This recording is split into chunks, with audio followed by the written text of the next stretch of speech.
Welcome to Magnitude Civil Services Institute. We have initiated our online lecture series and endeavored to boost your preparation. Hope you will like our series. So, let's get started. In the series of internal security, today we will study security forces. Security forces की बात करूं तो किसी भी country के लिए security एक Paramount importance है। दो प्रकार के चैलेंज होते हैं उनके फ्रंट पे, एक आउटसाइड फोर्सेस से अगेंस्ट सिक्योरिटी और दूसरा जो कंट्री के विद इन इमर्जिंग चैलेंजेस है उसको टैकल करने की ज़रूरत। तो दोनों को ही इफेक्टिवली टैकल करने की ज़रूरत है और सिक्योरिटी से डील करने के लिए कंट्री के पास डिफरेंट टाइप्स ऑफ फोर्सेस है जो अपने आप में स्पेशलाइज्ड है अलग अलग सिक्योरिटी थ्रेट से डील करने के लिए। कन्वेंशनली फोर्स का मतलब हुआ करता था कि सिर्फ डिफेंस पर्पस के लिए यूज़ किया जाना, लेकिन बढ़ते हुए इंटरनल चैलेंजेस की वजह से और जो डर हो रहा है, थ्रेट्स हो रहा है बॉर्डर मैनेजमेंट को लेकर या डिजास्टर मैनेजमेंट को लेकर, इन सब को देखते हुए वेरियस फोर्सेस हमने बनाई है। ये जो फोर्सेस है या जो एजेंसी है इंडिया के अंदर, उसका हम एक बार डिटेल टेबल में देख लेते हैं। तो security forces and agency in India की बात करते हैं तो आर्म्ड फोर्स है, पैरामिलिट्री है, CAPF है, सेंट्रल इंटेलिजेंस एंड इन्वेस्टिगेशन है, सेंट्रल फॉरेंसिक इंस्टीट्यूट है, other institute and state armed police force वाले हैं। सबसे पहले बात करते हैं आर्म्ड फोर्सेस के बारे में। तो ये एक्सटर्नल थ्रेट्स के खिलाफ या कन्वेंशनल वॉरफेयर के खिलाफ हमको सिक्योरिटी प्रोवाइड करती है। 6 मेन टास्क है आर्म फोर्सेस के। पहला है टेरिटोरियल इंटीग्रिटी को असर्ट करना इंडिया की, दूसरा इंडिया को डिफेंड करना अगर कोई फॉरेन कंट्री अटैक कर रहा हो तो, एम्फीबियस वॉरफेयर इक्विपमेंट को बैटल ग्राउंड तक भेजना ताकि हम एनिमी के शोर्स तक पहुंच जाए। यानी कि आपने देखा होगा कि कुछ बैटल टैंक्स ऐसे जो तैरते हैं, तो ऐसी कई सारी जो वॉरफेयर इक्विपमेंट्स है जो हम लोग तैरा के एनिमी के शोर्स तक जा सकते हैं। फिर कोल्ड स्टार्ट डॉक्ट्रिन को फॉलो करना। इसका मतलब यह है कि इंडियन आर्म फोर्स इतनी एबल है कि वो क्विकली मोबिलाइज कर सकता है और ऑफेंसिव एक्शन ले सकता है एनिमी कंट्री के खिलाफ न्यूक्लियर यूज थ्रेशोल्ड तक पहुंचे बिना, उसको क्रॉस किए बिना। यानी कि इतना घातक हमला कर सकते हैं कि एक न्यूक्लियर थ्रेशोल्ड ना पहुंचे, एक न्यूक्लियर थ्रेशोल्ड तक ना पहुंचे ध्यान रखकर, उतना हम 99.9% जम्स किल करते हैं, उस प्रकार का यहाँ पर काम करता है। सिविल कम्युनिटी को सपोर्ट करते हैं डिजास्टर के अंदर, जैसे कि फ्लडिंग हुआ, अर्थक्वेक हुआ और भी कई सारे disasters. United Nations peace keeping operation के अंदर भी हमारी इंडियन आर्मी जाती है, बिकॉज ये इंडिया का कमिटमेंट है यूनाइटेड नेशन चार्टर के। 3 प्रकार के आर्म फोर्सेस है इंडिया के अंदर। पहला है इंडियन आर्मी। इंडियन आर्मी का ऑब्जेक्टिव है नेशनल फ्रंटियर को डिफेंड करना। कई सालों से ये रिस्पॉन्सिबिलिटी इंडियन आर्मी की है इंटरनल सिक्योरिटी को मेंटेन रखने की, स्पेशली इंटरनल सिक्योरिटी में जब इंसर्जेंट्स ने कश्मीर पर हिट किया था या तो नॉर्थ ईस्ट के अंदर भी जब दंगे या हमले किए थे तब। इंडियन नेवी की बात करते हैं तो ये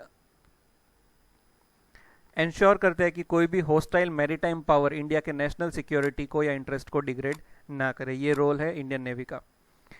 इंडियन एयरफोर्स की बात करते हैं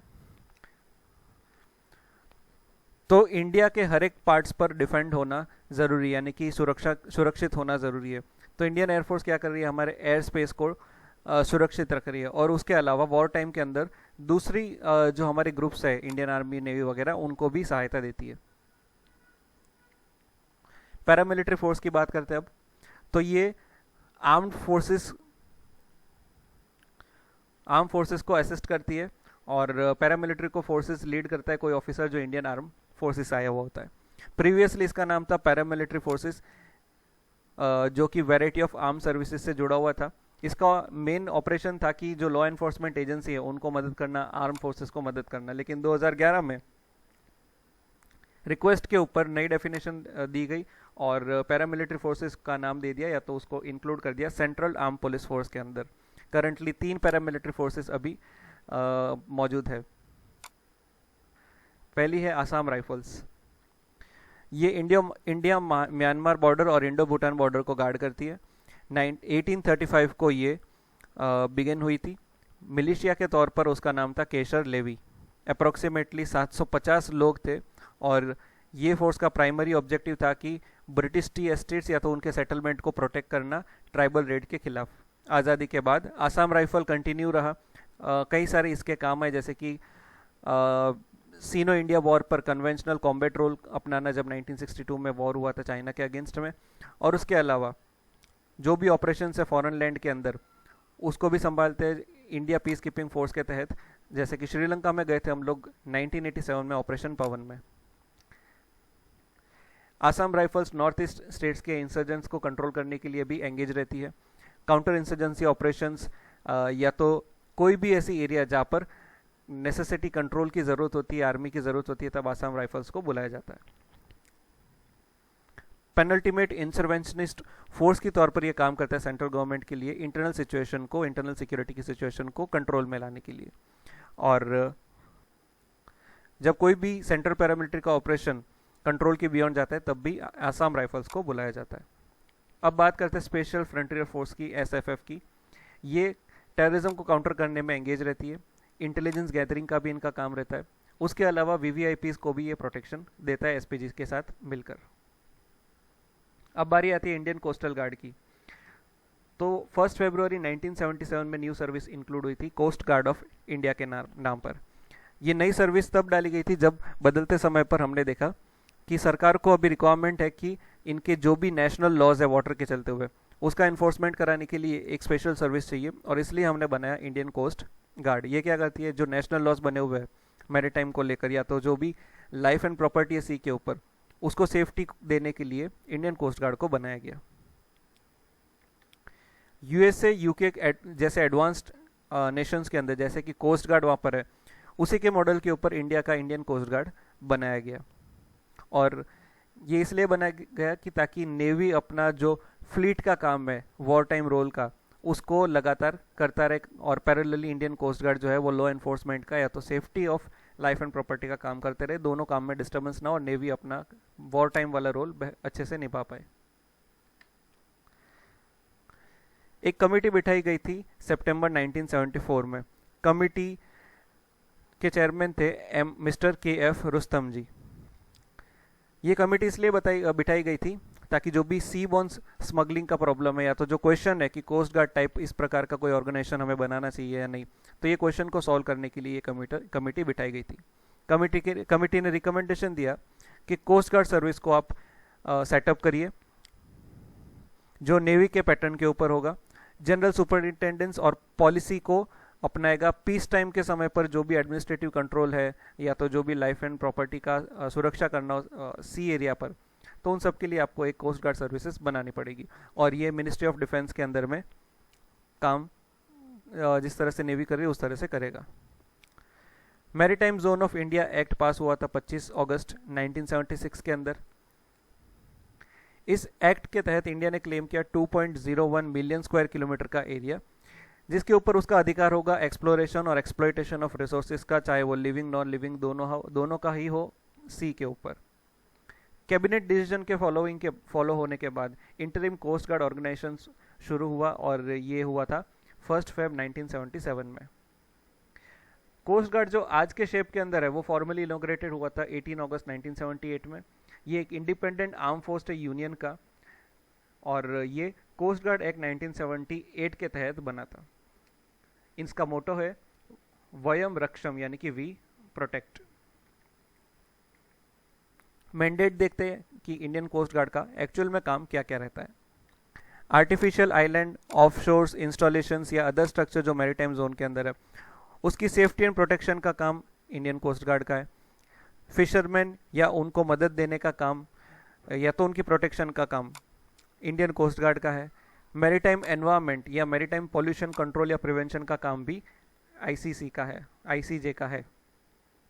फिर डिपार्टमेंट ऑफ कस्टम या दूसरी जो अथॉरिटी है एंटी स्मगलिंग ऑपरेशन का काम करती है, उनको भी मदद ICG देता है। और safety of life and property at sea का भी इनिशिएटिव ये लोग लेते हैं। अब बात करते हैं सेंट्रल आर्म्ड पुलिस फोर्स की। बॉर्डर मैनेजमेंट टास्क फोर्स या तो ग्रुप ऑफ मिनिस्टर्स GOM की जब मीटिंग बिठाई गई थी, ये हमने बॉर्डर मैनेजमेंट के लास्ट स्लाइड के अंदर देखा था। उन्होंने बोला कि वन बॉर्डर वन फोर्स का कंसेप्ट होना चाहिए। ये कारगिल युद्ध के बाद हमको ज़रूरत पड़ी कि वन बॉर्डर वन फोर्स होना चाहिए ताकि हम अच्छे से सर्विलेंस एंड प्रोटेक्शन का काम, गार्डिंग का काम कर सके। और ये CAPF जो है मिनिस्ट्री ऑफ होम अफेयर्स के अंतर्गत आती है। CAPF में सबसे पढ़ेंगे हम लोग CISF, central industrial security forces. 1969 में आई थी ये। क्यों आई थी? इंटीग्रेटेड सिक्योरिटी कवर देने के लिए जितने भी हमारी पब्लिक सेक्टर अंडरटेकिंग या कंपनीज है उन सबको। 12 बटालियन है, 8 ट्रेनिंग इंस्टीट्यूट है और 74 अदर फॉर्मेशन है इनकी। ये directly ministry of home affairs के अंदर आती है और इसका हेडक्वार्टर है नई दिल्ली के अंदर। जो क्रिटिकल इंफ्रास्ट्रक्चर इंस्टॉलेशन है कंट्री के अंदर उसको सिक्योरिटी प्रोवाइड करता है CISF। फायर प्रोटेक्शन कवर भी देता है इंडस्ट्रियल अंडरटेकिंग को। और CIFS जो है वो currently nuclear installation, space establishment यानी कि इसरो वगैरह, airports, sea ports, power plants, sensitive government buildings या हेरिटेज मॉन्यूमेंट्स को प्रोटेक्ट करती है, सिक्योरिटी प्रोवाइड करती है।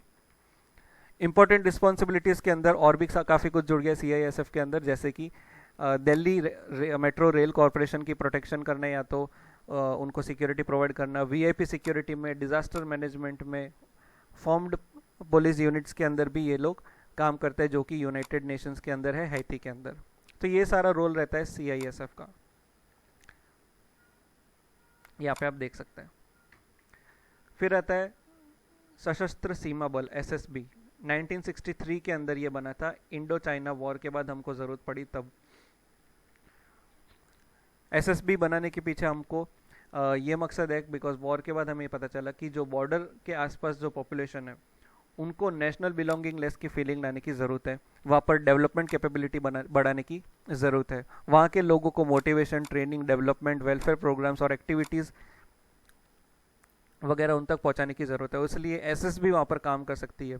कहाँ पे? नेफा है, नॉर्थ असम, नॉर्थ बंगाल, उत्तर प्रदेश के हिल एरियाज़, हिमाचल प्रदेश, लद्दाख, और बाद में ये स्कीम एक्सटेंड हुई थी मणिपुर, मिजोरम, त्रिपुरा, जम्मू कश्मीर, मेघालय, सिक्किम, राजस्थान और गुजरात के border areas, south Bengal, Nagaland, Nubra valley, Jammu Kashmir के राजौरी और पुंछ डिस्ट्रिक्ट तक भी। क्या रोल है सशक्त सीमा बल का? तो जो ट्रांस बॉर्डर क्राइम है या तो अनऑथोराइज्ड एंट्री एग्जिट करते हैं लोग, उनको प्रिवेंट करते हैं, उनको आने से या जाने से रोकते हैं। स्मगलिंग एक्टिविटी या जो दूसरी इलीगल एक्टिविटी है उसको रोकते हैं। सेंस ऑफ सिक्योरिटी प्रमोट करते हैं लोगों के बीच में जो बॉर्डर एरिया के अंदर रहते हैं। ये हमारी SSB। अब बात करते हैं हम लोग बॉर्डर सिक्योरिटी फोर्स BSF की। 1965 में एस्टैब्लिश हुई थी ये as one of the central arm police force. इसका प्राइमरी रोल है इंडिया की इंटरनेशनल बॉर्डर को गार्ड करना पीस टाइम के अंदर, और उसके साथ साथ जो ट्रांस बॉर्डर क्राइम है उसको भी रोकना। सेंट्रल आर्म पुलिस फोर्स जो बाकी की है उसी के जैसे ही BSF भी directly ministry of home affairs के अंदर आती है। KF रुस्तम जी पहले चीफ बने और फाउंडिंग फादर भी बोला जाता है BSF का, और ये एक प्रकार की अलग अलग लॉ एनफोर्समेंट एजेंसी में से ही एक हिस्सा है BSF। क्या टास्क रहता है BSF का? सबसे पहले बात करते हैं पीस टाइम में BSF क्या करती है। तो सेंस ऑफ सिक्योरिटी का काम करती है, प्रमोट करती है सिक्योरिटी उन लोगों के बीच में जो बॉर्डर एरिया के अंदर रहती है। उसके अलावा ट्रांस बॉर्डर क्राइम को रोकना, अनऑथोराइज्ड एंट्री एग्जिट को रोकना, स्मगलिंग को रोकना, इलीगल एक्टिविटीज़ को रोकना, ठीक है। और रिसेंट ईयर में BSF दूसरी एक्टिविटीज़ में भी साथ दे रही है या तो सपोर्ट दे रही है, जैसे कि काउंटर इंसर्जेंसी हो या तो इंटरनल सिक्योरिटी की ड्यूटी हो। सपोज हम लोग कोविड-19 की भी बात करें तो जगह जगह हमारे इंडिया के अंदर लॉकडाउन अभी पैन इंडिया रखा हुआ है, तो जो हाई अलर्ट एरिया है या तो जो रेड जोन है या तो ज़्यादा पॉपुलेटेड एरियाज़ है वहाँ पे BSF वगैरह तैनात किया हुआ है, CAPF तैनात है। वॉर टाइम के अंदर BSF का क्या काम रहता है? तो जो लेस थ्रेटेंड सेक्टर है ग्राउंड के अंदर उसको संभाल के रखता है, जो वाइटल इंस्टॉलेशंस है बॉर्डर एरिया के आसपास उसको प्रोटेक्शन देता है, रेफ्यूजी के कंट्रोल में मदद करते हैं ताकि कोई इलीगल ना आ जाए, और जो एंटी इन्फिल्ट्रेशन की ड्यूटी है वो भी BSF वालों के हाथ में रहती है स्पेसिफाइड एरिया के अंदर। अब बारी है सेंट्रल रिजर्व पुलिस फोर्स की, CRPF की। जब ये शुरुआत में इस्टेब्लिश हुआ था 1939 में, तब उसको क्राउन रिप्रेजेंटेटिव्स पुलिस बोला गया था। बाद में CRPF इसका नाम पड़ा CRPF एक्ट के तहत दिसंबर 1949 आज़ादी के बाद। क्या मैंडेट है इसका? तो ये एक रिजर्व फोर्स है जो स्टेट पुलिस को मदद करती है लॉ एंड ऑर्डर को मेंटेन करने के लिए, इंसर्जेंसी को कंट्रोल करती है, क्राउड को कंट्रोल करती है, VIP सिक्योरिटी देती है, UN पीस कीपिंग फोर्स में भी जाती है और एनवायरनमेंट को भी प्रोटेक्ट करने का काम सीआरपीएफ करती है। Indo Tibetan border police force की बात करते हैं, 1962 के अंदर आई थी ये।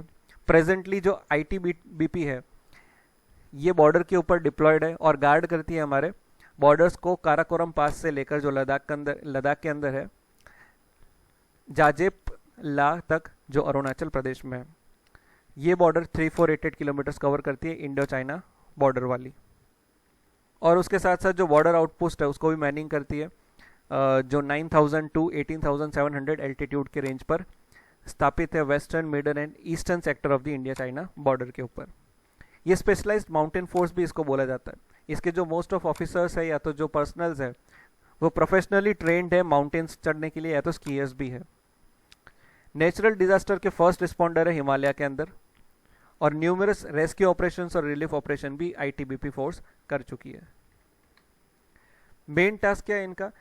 नॉर्दर्न बॉर्डर पर विजिलेंस करना, डिटेक्ट और प्रिवेंट करना बॉर्डर वायोलेशन को, सेंस ऑफ सिक्योरिटी प्रोवाइड करना लोकल पॉपुलेशंस के अंदर, इलीगल माइग्रेशन को चेक करना, ट्रांस बॉर्डर स्मगलिंग या क्राइम को रोकना, सेंसिटिव इंस्टॉलेशन को सिक्योर करना, बैंक्स या प्रोटेक्टेड पर्सन्स को भी सिक्योर करना, और उन सब के अलावा रिस्टोर करना या प्रिजर्व करना ऑर्डर को उस एरिया को जो डिस्टर्ब्ड हो चुका था।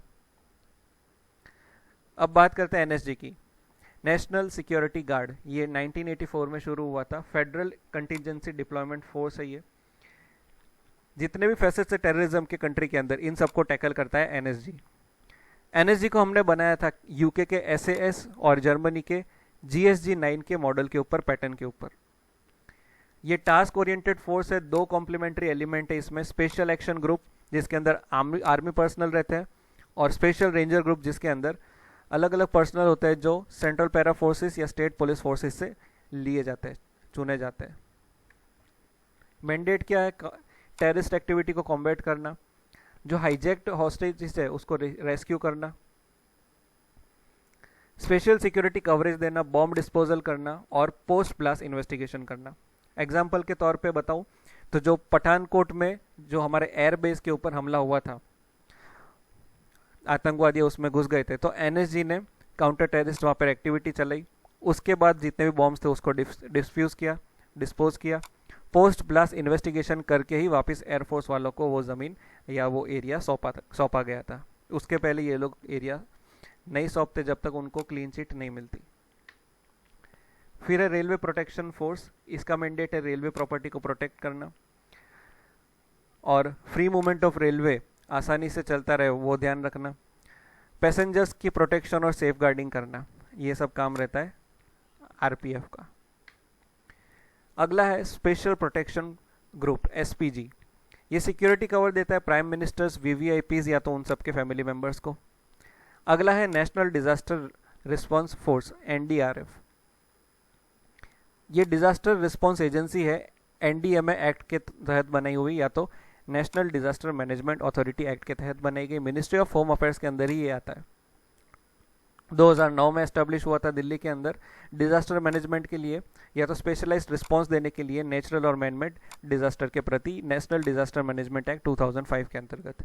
इसका और डिटेल आपको डिजास्टर मैनेजमेंट की सीरीज में पता चलेगा। हम लोग इंटरनल सिक्योरिटी के बाद डिजास्टर मैनेजमेंट को कवर करेंगे। रोल और मैंडेट क्या है एनडीआरएफ का? ये स्पेशलाइज्ड रिस्पांस देती है डिजास्टर के समय पर, डिजास्टर सिचुएशन के समय पर प्रोएक्टिव डिप्लॉयमेंट करते हैं ये लोग, अपनी स्किल्स और ट्रेनिंग को बढ़ाते हैं, एक्वायर करते हैं, कंटिन्यूसली अपग्रेड करते रहते हैं। उन सब के साथ साथ लाइसेंस, रिहर्सल्स और मॉक ड्रिल्स भी करते रहते हैं। बेसिक और ऑपरेशनल लेवल की ट्रेनिंग भी इनको दी जाती है और ये आगे फर्दर पास करते हैं स्टेट रिस्पांस फोर्स को, पुलिस को, सिविल डिफेंस को या होम गार्ड्स को।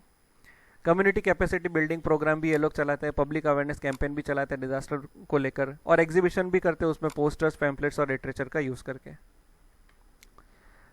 अब हम लोग बात करते हैं central intelligence and investigation agency की। उसमें सबसे पहले हम लोग बात करेंगे इंटेलिजेंस ब्यूरो की, आईबी। ये इंटेलिजेंस डेटा को गैदर करता है with in the India only. ये एग्जीक्यूट करता है काउंटर इंटेलिजेंस को और काउंटर टेररिज्म ऑपरेशंस को भी। दूसरा है नेशनल इन्वेस्टिगेशन एजेंसी। यहाँ पे मैं आपको सिर्फ ओवरव्यू बता रहा हूँ बिकॉज हर एक चीज़ तो आपको याद नहीं रहेगी, लेकिन हम लोग डिटेल में उसी का ही देखेंगे जो न्यूज़पेपर के अंदर आ रहा है, करंट अफेयर्स के अंदर आ रहा है। तो जब हम लोग न्यूज़पेपर एनालिसिस या एडिटोरियल डिस्कस करेंगे करंट अफेयर्स के सीरीज़ के अंदर, तब धीरे धीरे मैं आपको डिटेलिंग बताऊंगा और ये सब आपको दिखाऊंगा कि किस तरह से आपको न्यूज़ एनालिसिस करना है और किस तरह से ये स्टैटिक पार्ट को आप यूज़ कर सकते हैं अपने नोट्स बनाने के लिए। एनआईए के ऊपर आते हैं तो ये फेडरल एजेंसी है, टेररिस्ट को कॉम्बैट करने के लिए बनाई गई।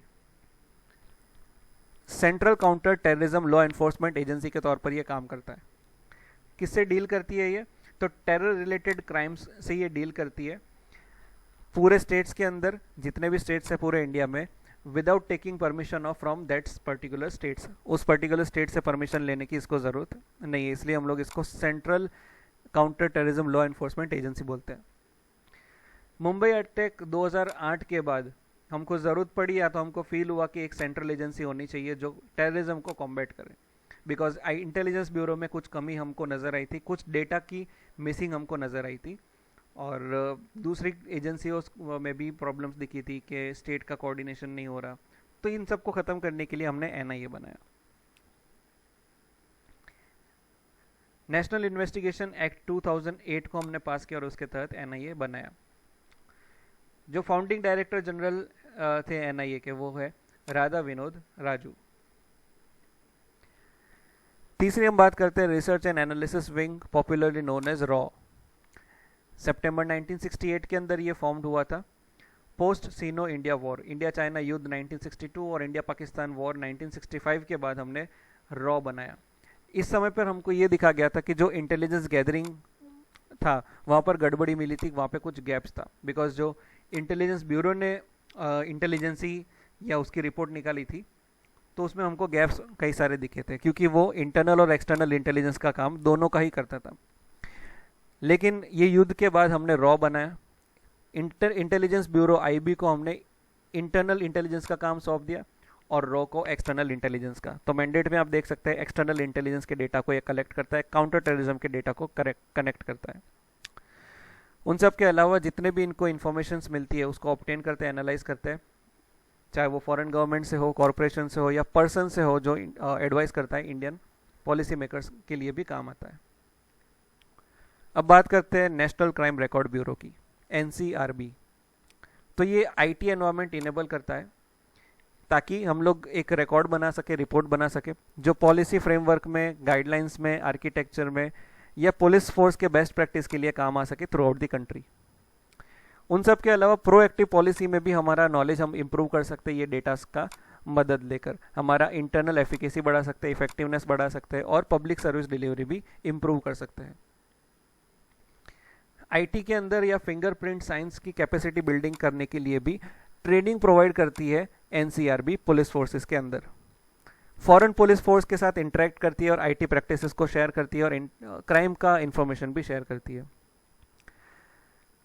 शेयरेबल नेशनल डेटाबेस, जो क्राइम या क्रिमिनल्स, प्रॉपर्टी या ऑर्गेनाइज क्राइम गैंग्स है, उन सब का डेटा क्रिएट और मेंटेन करती है और सिक्योर करती है एनसीआरबी, ताकि लॉ एनफोर्समेंट एजेंसी उसका यूज़ कर सके और पब्लिक सर्विस डिलीवरी के लिए प्रमोट हो सके। उन सब के अलावा क्रिमिनल्स के जो फिंगरप्रिंट रिकॉर्ड्स है, चाहे वो फॉरेन क्रिमिनल्स हो, उन सब की आइडेंटिटी को एस्टेब्लिश करने या तो ऑटोमेशन को प्रमोट करने के लिए स्टेट फिंगरप्रिंट ब्यूरो के अंदर, या तो रिसर्च को एनकरेज करने के लिए ताकि फिंगरप्रिंट साइंस का डेवलपमेंट किया जाए, उन सब का प्रोसेस एंड डिसेमिनेट करता है ये हमारा एनसीआरबी।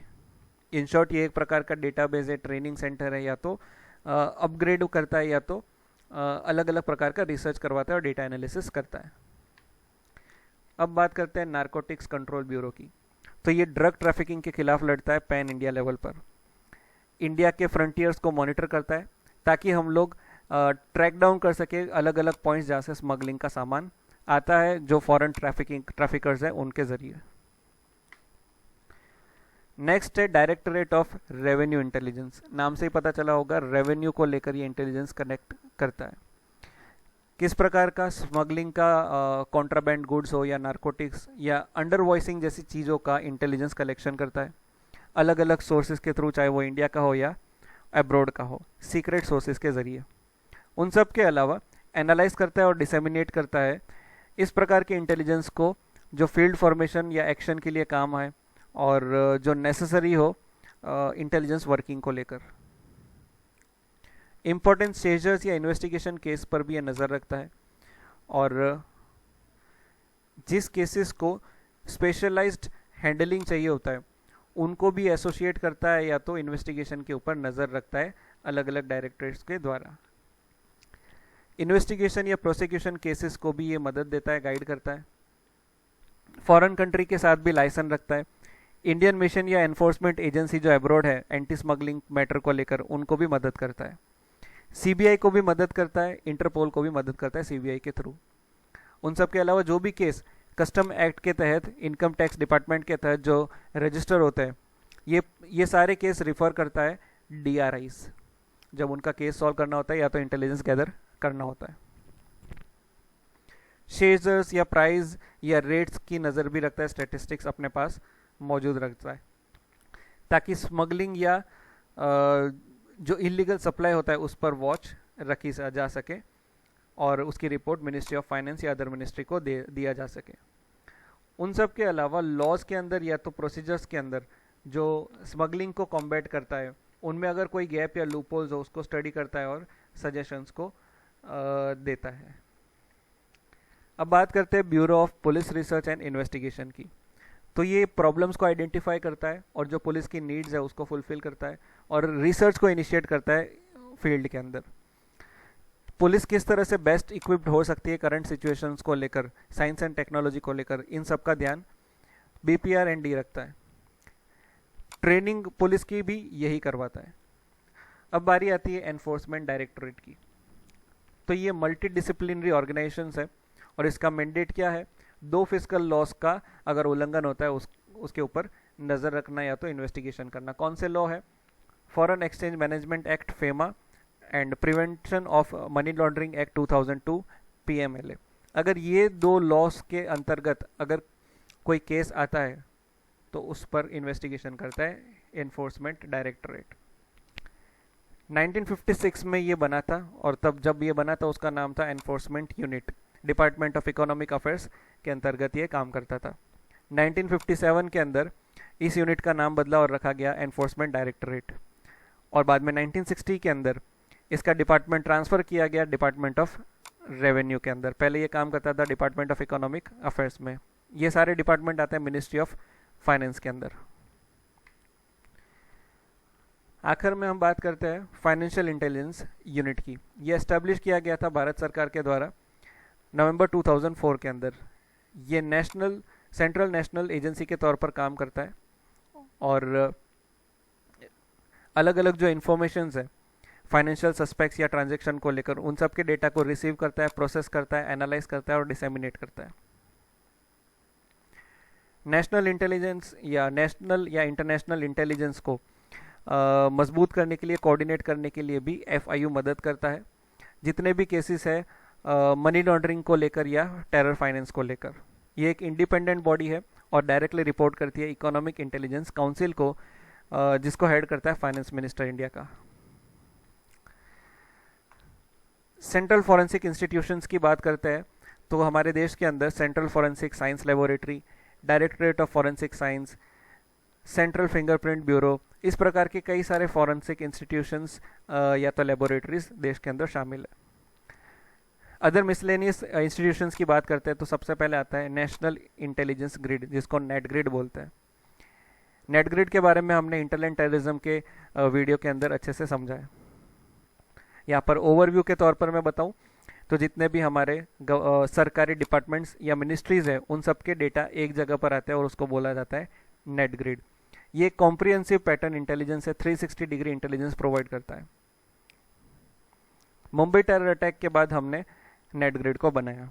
नेट ग्रिड एक क्रूशियल इनिशिएटिव है जिसके ज़रिए हम लोग वल्नरेबिलिटीज़ को प्लग कर सकते हैं, हमारा जो कैपेबिलिटी है उसको अपग्रेड कर सकते हैं। हमारी जो कैपेबिलिटी है डिटेक्ट करने की या थ्रेट्स को कम करने की एज अर्ली एज पॉसिबल कर सकते हैं। किस प्रकार से करेंगे? सपोज इंटेलिजेंस ब्यूरो, ED वगैरह कोई भी इंटेलिजेंस एजेंसी है वो अपना इन्वेस्टिगेशन कर रही है, 10 में से 5 डेटा इनको मिल गया और 5 वो अभी ढूंढ रहे हैं, ठीक है, और वो बचे हुए 5 डेटा सपोज कोई और एजेंसी ने ढूंढा या गवर्नमेंट के डिपार्टमेंट से इधर उधर से इंफॉर्मेशन गैदर करनी है। तो जितने भी गवर्नमेंट या तो मिनिस्ट्रीज के या डिपार्टमेंट के डेटा है वो यहाँ पर इनको अवेलेबल मिल जाएंगे। सपोज एक्स पर्सन की ट्रैवल हिस्ट्री जाननी हो, बैंक अकाउंट जानना हो, तो ये अलग अलग मिनिस्ट्रीज के पास है, तो वो सारा एक ही जगह पर मिल जाएगा और काम आसान हो जाएगा। तो इसको डिटेल से अच्छे से मैंने समझाया हुआ है टेररिज्म वाले चैप्टर के अंदर, यहाँ पर आपको कार्ड में लिंक मिल जाएगा। दूसरा है मल्टी एजेंसी सेंटर। मैक के बारे में भी हमने टेररिज्म वाले सीरीज के अंदर अच्छे से पढ़ा हुआ है। तो ये भी एक प्रकार का सेंटर है टेररिज्म को काउंटर करने के लिए। इसका मैंडेट क्या है कि जितने भी टेररिस्ट रिलेटेड इनपुट्स है वो डे टू डे बेसिस पर यहाँ पर अपलोड होती है। अलग अलग इंटेलिजेंस एजेंसी अपना डेटा वहाँ पर रखती है ताकि जिसको यूज़ करना हो वो कर सकती है अपने अपने इन्वेस्टिगेशन के लिए, ताकि एक्स्ट्रा मेहनत ना करनी पड़े और जल्दी केस डिसेमिनेट हो। तो आई होप सिक्योरिटी फोर्सेस की इस सीरीज़ के अंदर आपको अच्छे से समझ आया हो। फर्दर कोई अगर आपको डाउट हो या सजेशन हो तो कमेंट में बताइए, हम उसको सॉल्व करेंगे। इंटरनल सिक्योरिटी के सीरीज़ को देखने के लिए बहुत बहुत धन्यवाद। इस प्रकार के आगे और भी वीडियोस देखने के लिए लगातार बने रहिए हमारे चैनल पर। Thank you so much.